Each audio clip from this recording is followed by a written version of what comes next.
받기 전에 함께 기도하겠습니다. 하나님 아버지, 감사합니다. 예배의 자리로 우리를 부르시고 말씀 듣는 시간으로 함께하여 주시니 감사합니다.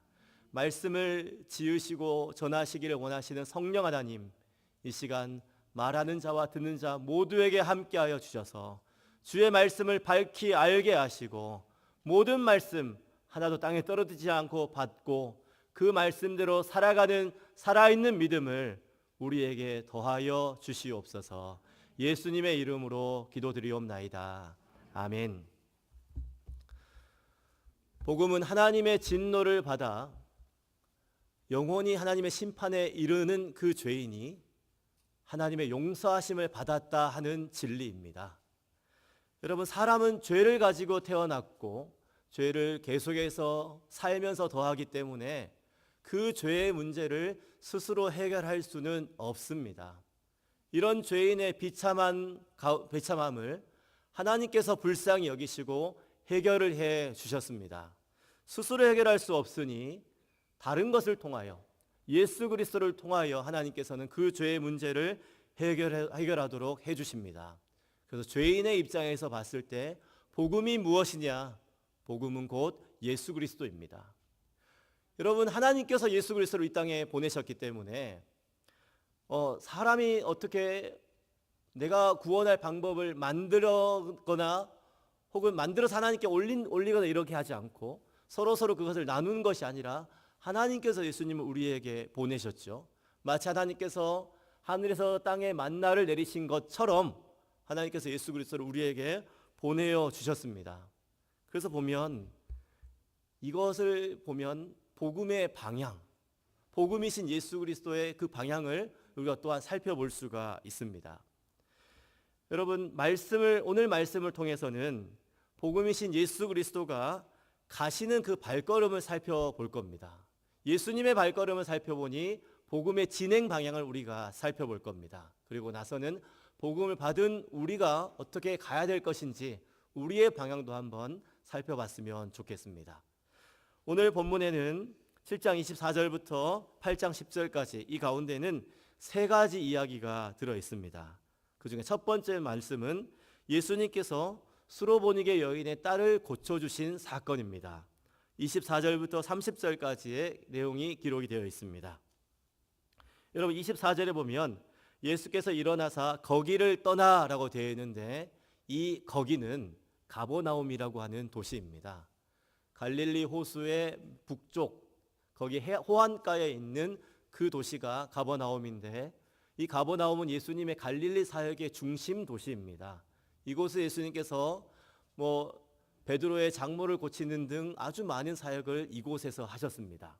여기 사역을 하시다가 예수님께서 30마일쯤 북서쪽으로 떨어진 곳으로 가십니다.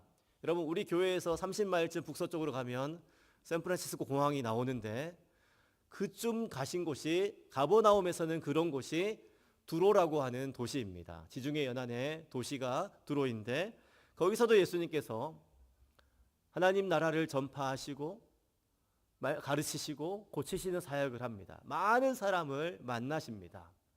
그 많은 사람 중에 오늘 본문에는 한 여인이 기록이 되어 있습니다. 특별한 여인이 기록이 되어 있는데 성경에 그녀의 이름은 기록이 되어 있지 않지만 그녀의 아픔은 기록이 되어 있습니다. 그녀에게 있는 아픔은 그녀의 딸이었습니다. 그녀의 딸이 귀신의 지배를 받아서 너무나 괴로워하고 있는 상태입니다. 마태는 그의 복음서 15장 22절에 흉악하게 귀신이 들렸다. 그냥 귀신 들린 것도 아니고 흉악하게 귀신이 들렸다. 그래서 그녀의 딸과 딸의 아픔을 바라보는 그 엄마의 고통이 어느 정도인지를 우리에게 짐작하게 합니다. 성경에 기록이 되어 있지는 않지만 이 수로보니게 여인, 이 헬라인 여자 엄마가 딸을 위해서 얼마나 많은 노력을 했을까? 성경에 기록이 되어 있지 않지만 우리는 그것을 미루어 짐작할 수가 있습니다.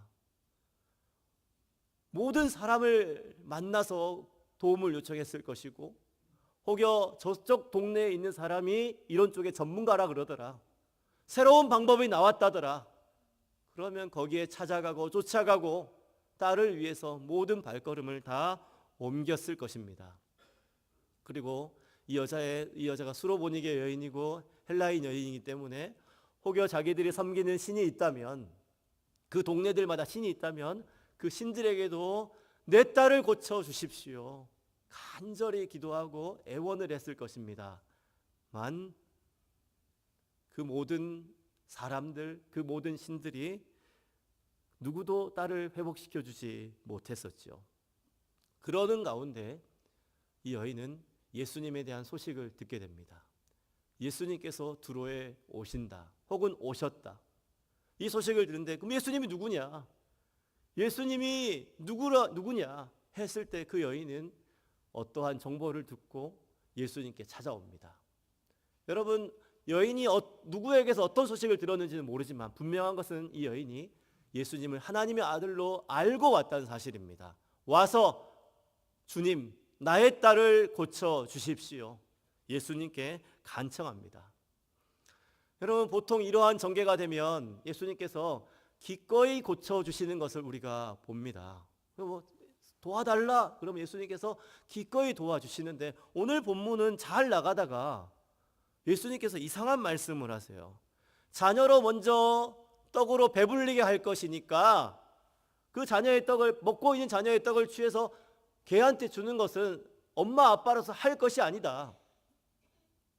여러분, 이 말씀은 그 여인의 간청에 대해서 비꼬는 것이고, 여인을 모욕하는 것이고, 여인의 간청에 대해서는 분명하게 노라고 이야기하는 겁니다. 이런 예수님의 거절과 모욕, 이걸 받았음에도 그 여인은 다시 한번 예수님께 간청합니다. 주님, 맞습니다. 자녀의 떡을 먹고 있는데 개를 주는 것은 정상적인 부모라면 할 수 있는 게 아니지요. 그런데 자녀가 먹다가 흘린 그 부스러기, 상 밑에 떨어진 부스러기를 개들도 먹지 않습니까? 그런 소위 부스러기의 은혜는 나에게 줄 수 있지 않습니까? 사실 여러분, 얼마나 이게 자존심 다 꺾고 비굴하기까지 한 그런 모습입니까? 예수님께서 그녀의 말을 듣고 29절에서 이렇게 말씀하십니다. 우리 29절의 말씀을 같이 한번 읽겠습니다. 시작. 예수께서 이르시되 이 말을 하였으니 돌아가라, 귀신이 내 딸에게서 나갔느니라 하시매. 아멘. 그럼 마태는 여기에 대해서 한 번 더 기록을 해요. 예수님께서 이 여인이 이렇게 말했을 때 예수님께서 이렇게 말씀하셨다고. 여자여, 내 믿음이 크도다. 내 믿음이 크도다. 그러고 나서 돌아가 봐라.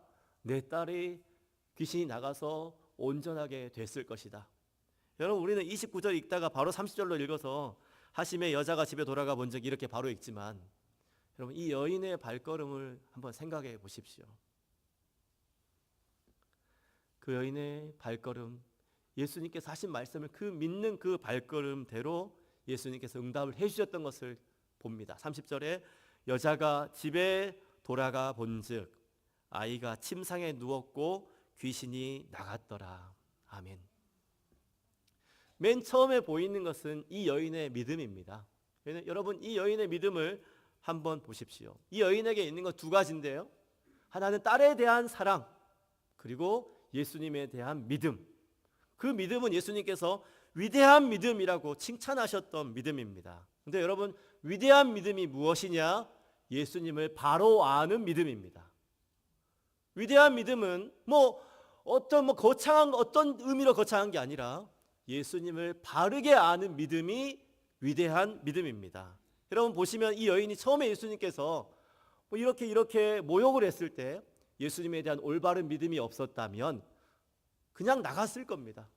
여기까지 온 것이 좀 아깝긴 하지만 그래도 자존심에 스크래치 나고 했으니까 그냥 욕하면서 나갔을 겁니다. 하지만 그 여인은, 이 수로보니게 여인은 예수님이 하나님의 아들이시다, 여기에 대한 분명한 믿음, 올바른 믿음이 있었기 때문에 그것을 잠시 참고 예수님께 한 번 더 간청할 수가 있었습니다. 그리고 또 중요하게 보이는 것은 이 여인에 대해서 한 번은 믿음이고, 두 번째는 이 여인이 이방인이라는 사실입니다. 이 여자는 두로 지방에 사는 수로보니게 족속의, 수로보니게 출신의 헬라인, 그리스인입니다. 여러분, 이방인인데요. 어찌됐든 이방인인데요. 유대인의 입장에서 이방인은 어떤 존재인가? 하나님의 사랑 바깥에 있는 존재가 이방인입니다. 여러분, 출애굽 때 아홉 번째 그 재앙이 흑암의 재앙이었는데, 이 흑암의 재앙이 어디에만 내렸습니까? 이집트에만 내렸어요. 이스라엘 사람들 사는 데는 햇빛이 비쳤습니다. 이런 것처럼 유대인이 생각했을 때 하나님의 은혜의 빛이 아브라함의 자손들인 유대인에게만 비치고 이방인들은 빛 밖에 있는 어둠 속에 들어있다, 이렇게 생각할 정도로 그들은 그저 하나님의 진노의 대상, 복 밖에 있는 그런 사람들이었습니다. 아까 예수님께서 개라는 표현을 사용하셨는데 유대인들이 이방인을 바라보는 기본적인 시각이 그러합니다. 더군다나 이 여인은 평범한 이방인이 아니고 딸에게 귀신이 들려있는 상태, 그런 상태에 있는 이방인인데 예수님께서 자신의 하나님의 능력, 구원의 능력, 그 사랑의 능력을 사용하여 그녀의 오랜 아픔, 그 고통에서 건져내셨습니다. 이방인인 여인에게 예수님께서 사랑을 베푸셨다. 이게 첫 번째 우리 이야기에서 우리가 확인할 수 있는 사실입니다. 두 번째 이야기는 에바다 사건이죠. 소위 이야기는 에바다 사건, 31절부터 37절에 있는 사건. 여러분 31절을 보시면 예수께서 다시 두로 지방에서 나와 시돈을 지나 여기 북쪽으로 갑니다. 두로에서 북쪽으로 시돈을 올라갔다가 그 다음에 동남쪽으로 내려와서 데가볼리 지방을 갑니다. 데가볼리가 동남쪽에 있거든요. 훨씬 동남쪽에 있습니다. 아까 가버나움 출발해가지고 올라가고 올라갔다가 쭉 내려오는 게 이 예수님의 지금 여행의 코스입니다. 여러분 이 데가볼리 지역을 통과해서 갈릴리 호수로 왔다는 것은 갈릴리 호수 동남쪽에 예수님께서 오셨다, 지금 그 말입니다. 예수님께서 오셨다라는 소식을 듣자 또 많은 사람들이 몰려들었고 예수님의 능력을 알고 아는 사람들은 그 능력이 필요한 사람들을 데리고 옵니다. 역시 오늘 본문 가운데에서도 사람들이 한 사람을 데리고 왔습니다. 이 사람 역시 아픔이 있는 사람이었습니다. 이 사람의 아픔은 두 귀가 다 들리지 않고 말도 자유롭게 하지 못하는 그런 아픔이었습니다. 그 사람을 만났을 때 예수님께서는 그를 따로 한적한 곳으로 데리고 가셨습니다. 아마 예수님께서 이 사람을 구경거리로 만들지 않으시려는 그런 배려가 아닌가, 저는 그렇게 생각을 하는데, 아무튼 예수님께서 그를 한적한 곳에 데리고 가셔서 그를 도와주십니다. 먼저는 예수님의 손가락으로 그의 들리지 않는 귀를 만지십니다. 침을 뱉으시고 그의 묶여있는 혀를 예수님께서 만지십니다. 하늘을 향하여 우러러 보시고 이제는 그를 향하여 열려라, 그런 말인 똑같은 뜻인 에바다, 아람어로 에바다라는 말을 그에게 하십니다. 그에게 하셨을 때 여러분 한번 생각을 해보십시오. 누군가가 이런 상태에 있는데 그의 귀를 만지고 혀를 만지고 열려라 이렇게 이야기를 했을 때 그게 효과가 있을 것처럼 생각이 됩니까? 어떤 의사도 이런 경우에 있어서 이런 치료를 하지 않습니다. 내가 이런 경우를 당했을 때 내 담당 주치의가 뭐 어떤 수술이나 어떤 치료, 레이저나 이런 거 대신에 이런 것을 할 거라는 것은 우리가 기대하지도 않습니다. 하지만 하나님이신 예수님께서 이렇게 하셨을 때 실제로 그의 막혀있던 귀가 열리고 그의 묶여있던 혀가 열려서 자유롭게 듣고 자유롭게 말할 수 있는 상태가 되었습니다. 여러분 이 사건이 맨 먼저 우리에게 가르쳐 주시는 것은 예수님이 메시아라는 사실이에요. 예수님이 구약의 선지자들을 통해서 약속하고 기다리라고 하셨던 그 메시아가 바로 오늘 이 예수님이 맞다, 이것을 보여줍니다. 구약의 선지자 중에 한 명이었던 이사야 선지자의 글을 보면 이사야 29장 18절에 그날에 못 듣는 사람이 책의 말을 들을 것이며 어둡고 캄캄한 데에서 맹인의 눈이 볼 것이며, 여러분 선지자 이사야는 하나님께서 약속하신 메시아가 오실 때 그 날에 이런 일이 이렇게 자유케 되는 역사가 일어날 것이라는 것을 그림을 그렸거든요. 근데 그 그림이 오늘 이 시간에 분명하게 이루어졌습니다. 그래서 예수님은 하나님께서 약속하신 그 메시아가 맞다. 그것을 우리가 첫 번째 확인할 수가 있고, 두 번째로 우리가 확인할 수가 있는 것은 귀가 안 들렸고 말을 잘 하지 못했던 이 사람은 이방인이라는 사실입니다. 이 사람도 역시 이방인일 가능성이 굉장히 높습니다. 제가 왜 이렇게 이야기를 하냐면 이곳이 데가볼리 지역이기 때문이에요. 데가볼리 지역은 요단강 동쪽에 있는 이방인의 지역입니다. 여러분, 우리가 중국에 가면 중국 사람을 만날 확률이 아주 높겠죠. 그런 것처럼 여기 데가볼리 지역에서 만난 이 사람, 데가볼리 지역 사람일 가능성이 제일 높습니다. 그런데 이 데가볼리 지역 사람도 대다수가 이방인입니다. 그러면 예수님께서 유대인이 아닌 이방인을 고쳤다라는 말이 되는 것이죠. 예수님께서 그 신적인 능력을, 하나님의 능력을 아브라함의 자손이 아닌 이방인에게로 향하여 가셨고, 그 능력으로 이방인을 자유롭게 하셨다. 매여 있는 것, 어둠 속에서 그를 해방시키셨다. 구원하셨다. 즉 예수님께서 이방인에게 구원의 능력을 사용하셨다. 우리는 또한 이것을 오늘 이야기 가운데에서도 한 번 더 확인합니다. 오늘 본문의 마지막 이야기는 8장 1절부터 10절에 기록되어 있는 소위 이야기하는 칠병이어 사건입니다. 빵 7개와 떡이라고 기록되어 있지만 실제로는 빵이죠. 빵 7개와 물고기 2마리로 성인 남자만 4,000명인 무리를 먹이시고 또한 7개의 광주리를 남기신 이 사건입니다. 어렸을 때부터 신앙생활을 하셨고 주일학교를 열심히 하셨던 분들은 성경 퀴즈 대회 때 이런 것들이 거의 들어갑니다. 오병이어 사건하고 이게 살짝 헷갈리는 부분이 있거든요. 그 숫자가 사실은 헷갈려요. 여러분, 오병이어 사건, 보리빵 5개와 물고기 2마리로 몇 명을 먹이셨습니까? 5,000명을 먹이시고 그다음에 얼마가 남았습니까? 12바구니가 남고, 심한 선생님들은 바구니냐 광주리냐 뭐 이런 것까지 나타내는데 사실 언어가 다르긴 합니다. 거긴 유대인이 쓰는 바구니고 여기는 이방인 사람들이 쓰는 광주리가 사실은 다르긴 합니다. 아무튼 그 마가복음 6장에 기록된 오병이어 사건과 사실 아주 비슷한 점이 있는 여기 마가복음 8장의 칠병이어 사건 한번 보도록 하겠습니다. 예수님께서 다니실 때 사람들이 몰려들었습니다.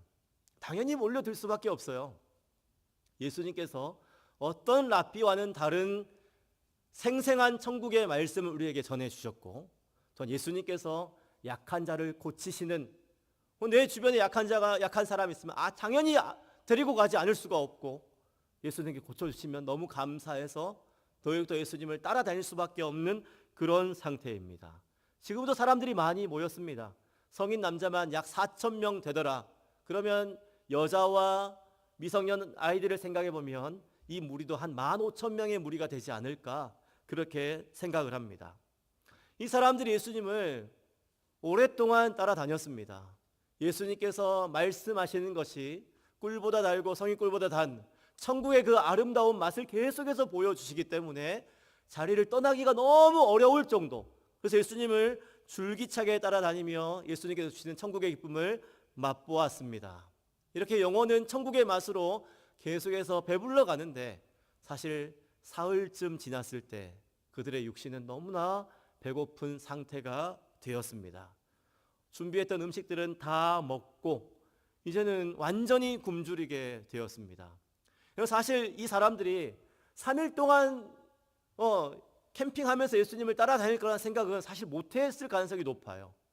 그저 앞에 있는 데가볼리 지역이니까 그 사람 고쳐주신 그 기적이 너무 놀라워서 그냥 확 따라오다 보니까, 그리고 예수님 말씀 듣다 보니까 사흘이 흘렸을 가능성이 높습니다. 여러분, 그랬을 때 이 사람들의 굶주림은 어찌됐든 굉장히 심각한 상태인 것 같습니다. 여러분, 예수님께서 이 말씀을 하시거든요.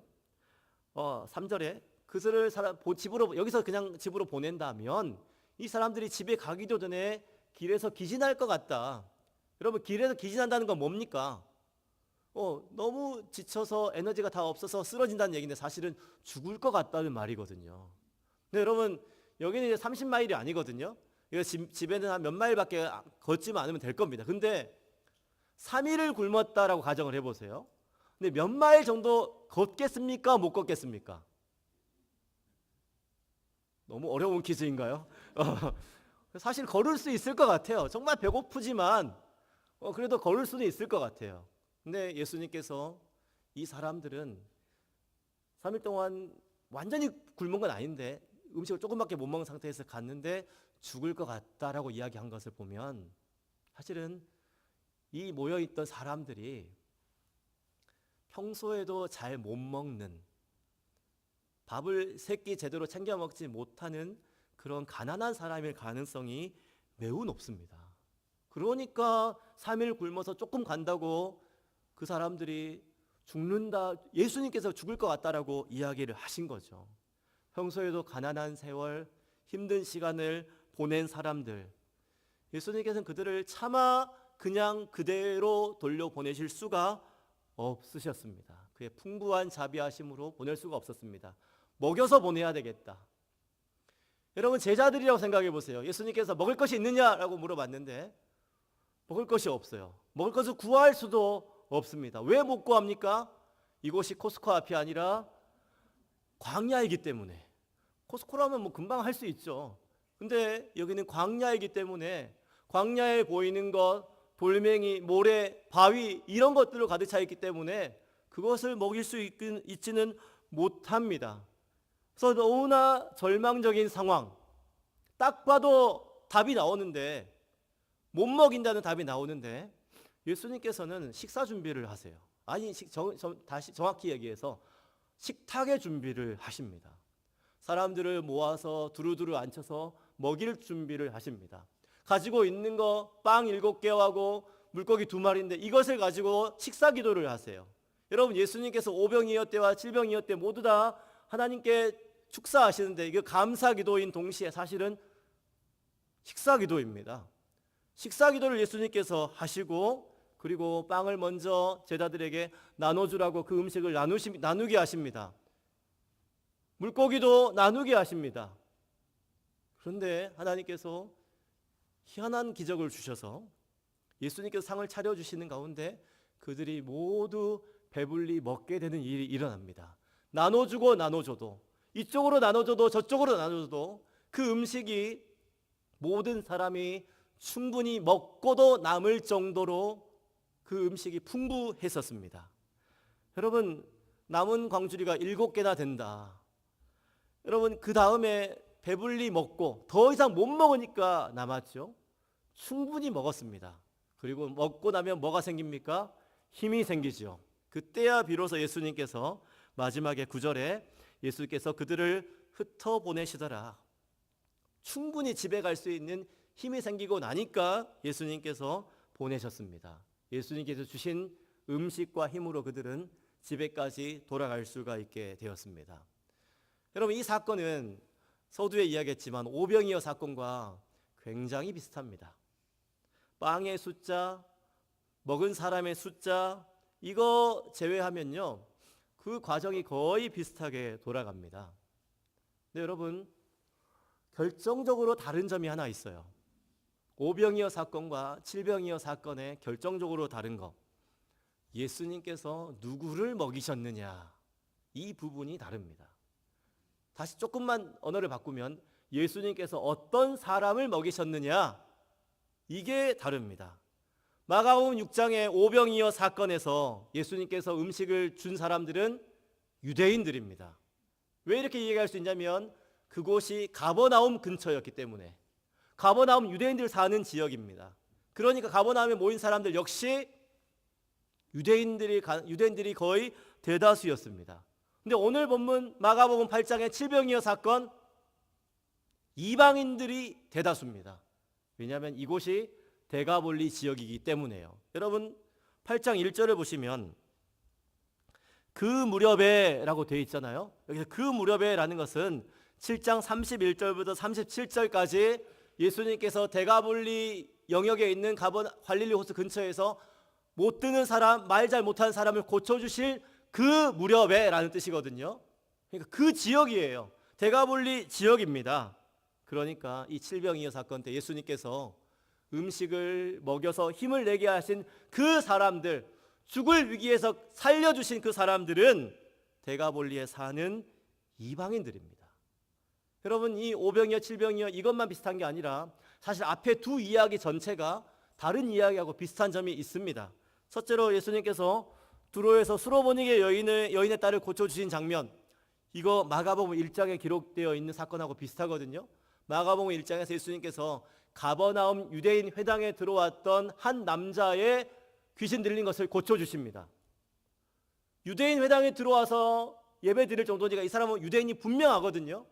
그러니까 예수님께서 유대인의 귀신 들린 것을 고쳐주신 것처럼 이방인의 귀신 들린 것을 고쳐주셨다. 두 번째로 봤던 그 대가볼리에 귀 안 들리는 그 사람을 고쳐주신 장면, 역시 예수님께서 뭐 눈 안 보이고 했던 그 유대나 갈릴리나 유대인 지역에서 많은 사람을 고쳐주신 장면하고 역시 똑같은 능력입니다. 이 세 이야기를 종합해 보면 예수님께서 유대인도 고치시고 이방인도 고치십니다. 유대인도 회복하시고 이방인도 회복하십니다. 유대인도 배부르게 하시고 이방인도 배부르게 하십니다. 여러분, 이 세 개를 다시 요약하면 무엇이 됩니까? 예수님께서 유대인도 사랑하시고 이방인도 사랑하신다. 예수님의 사랑의 크기가 유대인에게만 돼 있는 게 아니라 팔이 안으로 굽는 것처럼 내 민족, 내 족속에만 있는 게 아니라 마치 십자가에서 벌리신 것처럼 모든 사람을 향하여 예수님의 사랑의 크기가 이렇다. 이것을 우리에게 보여주세요. 사실 이 당시 유대인들은 너무나 이해하기 힘든 부분이었죠. 예수님이 진짜 하나님의 아들이라면 하나님께서 아브라함 선택하신 것처럼 아브라함의 자손 유대인에게만 사랑 주셔야 되는 거 아니냐. 만약 그랬다면 예수님께서 두로도 가지 않으셨을 거고 시돈도 가지 않았을 거고 대가볼리도 심지어 사마리아 이런 곳도 가지 않으셨을 겁니다. 그런데 예수님께서는 오늘 두로도 가시고 시돈도 가시고 대가볼리도 가시고 그 각종 이방인들을 예수님께서 만나셨습니다. 왜 그렇습니까? 두로에도 복음이 필요한 사람이 있기 때문에, 시돈에도 대가볼리에도 회복이 필요한 사람이 있기 때문입니다. 여러분, 유대인들을 봤을 때 그 사람들 이방인이라고 보지만 예수님께서 보셨을 때는 어떻게 보느냐? 죄 때문에 하나님의 진노를 받는데 그 죄의 문제 스스로 해결하지 못하여 하나님의 진노를 받을 수밖에 없는 그 죄인이 예수님에게는 보이셨습니다. 그래서 그 죄의 문제를 해결하시기 위하여 예수님께서는 그곳 그 사람들에게로 가셨습니다. 이렇게 예수님은 유대인뿐만 아니라 이방인도 사랑하십니다. 예수님께서 유대인뿐만 아니라 이방인도 사랑하신다 하는 것이 우리하고 직접적인 관련이 있기 때문에 제가 이런 설명을 차곡차곡 드린 겁니다.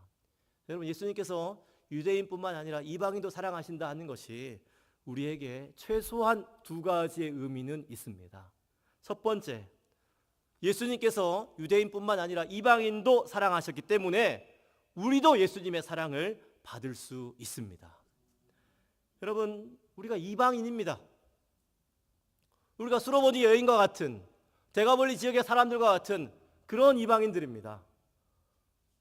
우리가 성경을 읽을 때 유대인인 것처럼 읽을 때가 많아서 우리가 영적 이스라엘 자손이기 때문에 그렇게 해가지고 그냥 육적 이스라엘 자손이 유대인인 것처럼 성경을 읽을 때가 굉장히 많은데 사실 여러분, 우리가 이방인입니다. 아무리 옆에 사람 중에 한두 명이 이스라엘 사람처럼 보여도 여기 있는 사람들 대부분은 거의 다는 사실 이방인이지 않습니까? 한국 사람의 국한에서 이야기하면 어떤 사람들은 한국 사람의 시조가 단군인데 그 단군이 12지파 중에 단의 후손이 우랄 알타이 산맥 넘어가지고 대한민국까지 와가지고 이렇게 됐다, 이런 얘기를 하는데 전혀 근거가 없는 얘기고 우리는 100% 아브라함의 자손이 아닌 이방인들입니다. 유대인들이 봤을 때 우리를 이방인이라 본다. 여러분 그럼 어떻게 본다고요? 유대인들이 우리를 하나님의 구원과 전혀 상관없는 이방인으로 보는 겁니다. 여러분 근데 그게 사실이었습니다. 에베소서 2장 11절 12절 말씀 한번 찾아서 같이 읽도록 하겠습니다.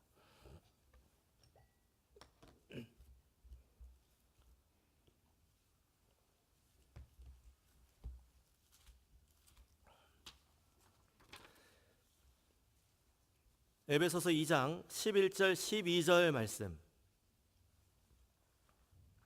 함께 읽겠습니다. 시작.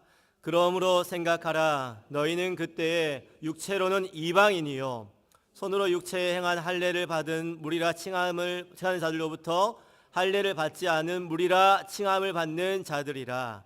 그때에 너희는 그리스도 밖에 있었고 이스라엘 나라 밖에 사람이라. 약속의 언약들에 대하여는 외인이요 세상에서 소망이 없고 하나님도 없는 자이더니. 아멘.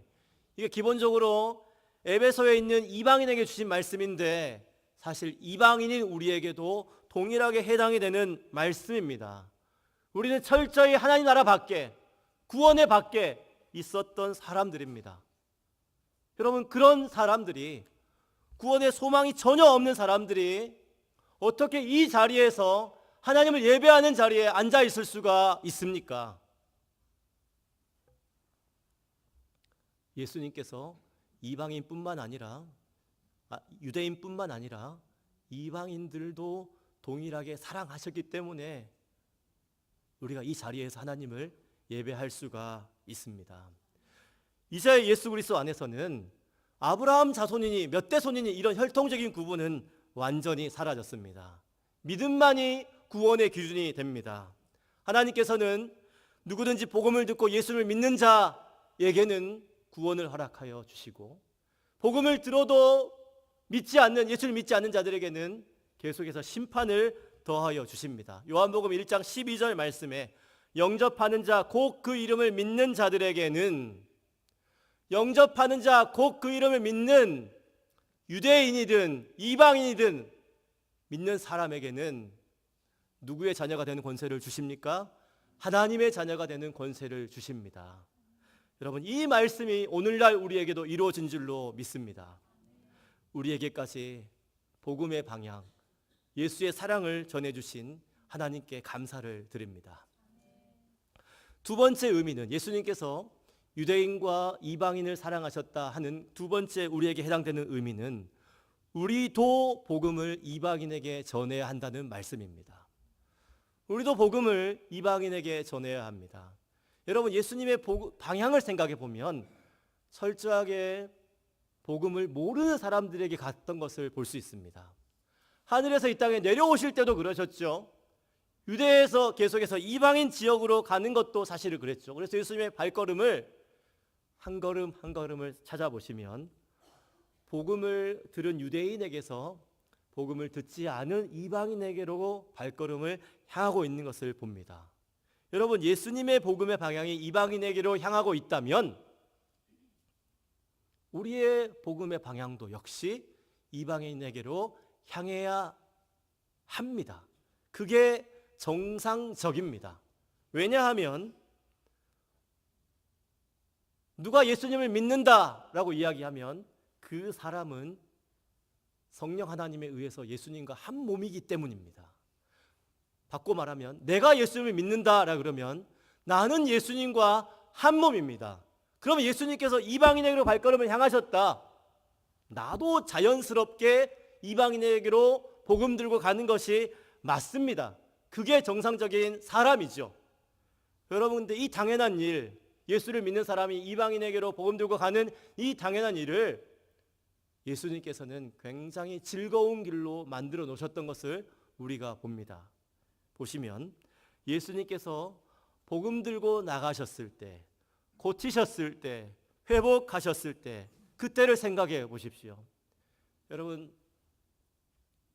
평생 안고 있던 그 딸에게 흉악한 귀신이 나갔던 것을 보는 그 어머니의 마음을 짐작할 수 있겠습니까? 평생 사랑하는 사람의 그 음성을 못 들었고 자유롭게 말하지 못했는데 예수님을 만나고 나서 잘 듣고 잘 말할 수 있었다는 것을 말하면서도 이게 진짜 꿈인가 생신가 했던 그 사람을 생각할 수 있겠습니까?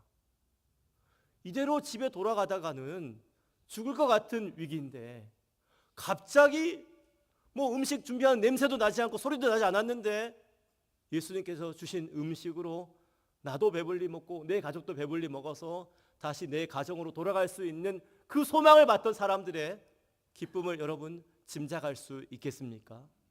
그런데 여러분 더 중요한 것은 그 모습을 바라보시는 우리 주님께서 더 기뻐하셨을 거라는 거예요. 왜냐하면 사도행전 20장 35절에 예수님께서 이 말씀하신 것을 기억하기 때문입니다. 주는 것이 받는 것보다 복이 있도다. 주는 것이 받는 것보다 복이 있도다. 예수님께서 주시면서 그 받은 사람들의 기쁨을 보면서 더 기뻐하시는 모습. 왜 이걸 기록해 놨냐면 예수님처럼 예수님과 함께 복음을 전하는 사람들이 그 복음을 받고 기뻐하는 사람들보다 더 기뻐할 거라는 그 기쁨을 예약을 해 놓으셨기 때문입니다.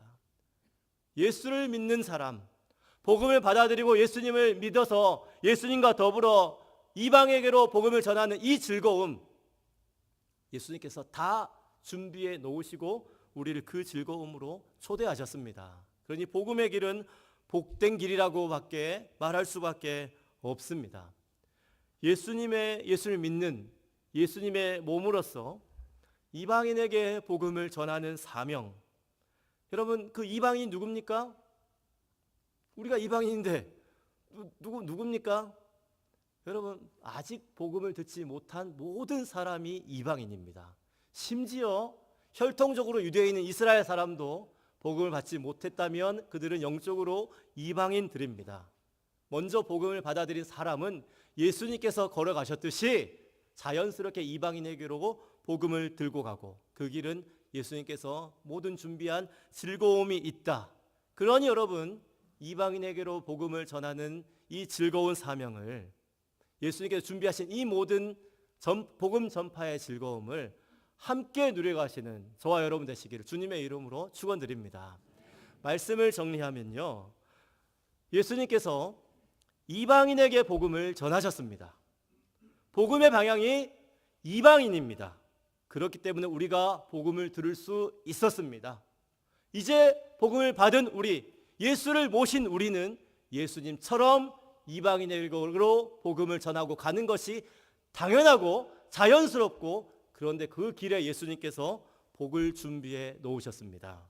예수님과 더불어 복된 복음 전파의 길을 함께 걸어가시는 저와 여러분 되시기를 복음 그 자체이신 예수님의 이름으로 축원드립니다. 아멘.